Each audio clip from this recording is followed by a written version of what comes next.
சாப்பிட்டுட்டு இருக்கும்போது வராண்டால உட்காந்து சாப்பிட்டுட்டு இருக்கும்போதே அந்த கல் விழுந்தது அந்த பையன் மேலே. ஸ்கூலில் பில்டிங் ரொம்ப மோசமாக இருக்குது. பிள்ளைகள் வெளியே தான் வச்சு மேடையில் தான் வச்சு ஸ்கூல் நடத்துகிறாங்க. ஸ்கூலில் சாப்பிட்டுட்டு இருக்கும்போதே பில்டிங்லாம் இடிஞ்சு இடிஞ்சு மேலே விழுது. மழை டைம்லாம் பிள்ளைகளை ஸ்கூலுக்கு அனுப்பவே பயமாக இருக்குது. பிள்ளைகளும் ஸ்கூலுக்கு வந்துட்டு வீட்டுக்கு வரும்போது தான் எங்களுக்கே நிம்மதி. பிள்ளைகள் வீட்டுக்கு வந்ததுன்னு. ஒரு பில்டிங் கட்டி தரலாம். போன ஆட்சியே நாங்கள் மனு கொடுத்தாச்சு, எழுதி கொடுத்தாச்சு. நாங்கள் வந்து இதில் ஊராட்சி இந்த ஸ்கூலில் வந்து நாங்கள் மேலாண்மை குழு உறுப்பினராக இருக்கோம். அதுலேருந்தும் 2, 3 ஸ்டெப் எடுத்து போட்டாச்சு. எந்த ஒரு நடவடிக்கையுமே இந்த ஸ்கூலுக்குன்னு செய்யவே மாட்டேங்காங்க. இன்னும் வர சன்னதிகளும் இங்கே நிறைய பிள்ளைகள் படிக்கணும்.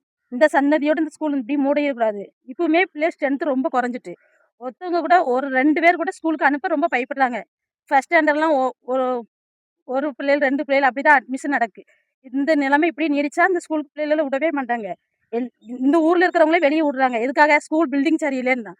பில்டிங் வந்தா தான் பிள்ளைகள் வெளியே இருந்து எங்க ஊர் பிள்ளைகளும் இந்த ஊர்ல படிக்கும். இந்த ஊர் வெளியூர் பிள்ளைகளும் இங்க வந்து படிக்க முடியும். பில்டிங் எங்களுக்கு கண்டிப்பா வேணும். எப்படியாவது இந்த அரசு எங்களுக்கு கண்டிப்பா பில்டிங் ஏற்பாடு பண்ணி தரணும். ஒரு 2 மாசம் முன்னாடி பையன் ஆமா, கல் விழுந்தது. அப்புறம் டீச்சர்ஸ் எல்லாரும் நவுட்டி வச்சாங்க. இப்பவும் ஊர்லேருந்து ஒவ்வொரு இடமா கேட்காங்க, ஒவ்வொரு வீடா கேட்காங்க. அப்படி கேட்டு எத்தனை நாளைக்கு பிள்ளைகள நடத்த முடியும்? பில்டிங் வந்தா தான் எங்களுக்கு ஸ்கூல் நிரந்தரமா இருக்க முடியும். பில்டிங் கண்டிப்பா எங்களுக்கு வேணும். ஒரு பில்டிங் எப்படியாவது ஏற்பாடு பண்ணி தாங்க. இந்த அரசு கண்டிப்பா நாங்க சங்கரி என் பேரு. ஊர் கந்தன்குடி இருக்கு. அரசுக்கு மேலும் மேலும் மனு கொடுத்துருக்கோம்.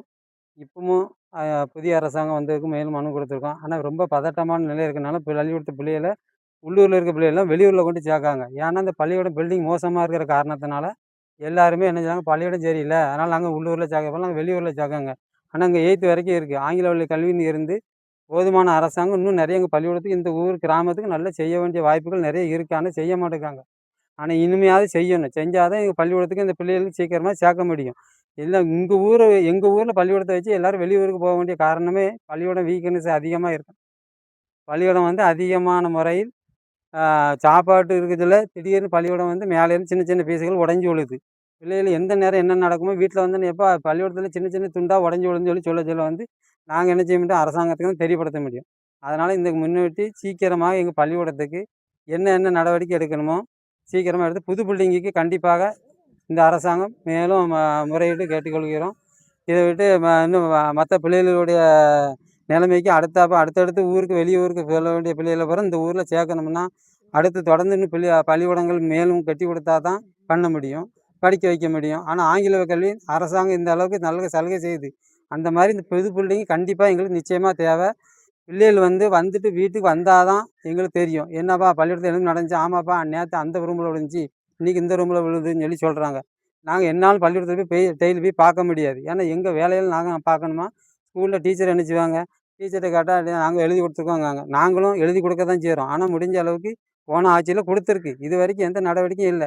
வந்தாங்கன்னா பார்த்துட்டு போகிறாங்க. ஃபோட்டோ எடுத்து பலமுறை அனுப்பியாச்சு. பிடி ஆஃபீஸ்லேருந்து எல்லா ஆஃபீஸுக்கும் அனுப்பியிருக்கோம் நாங்கள்.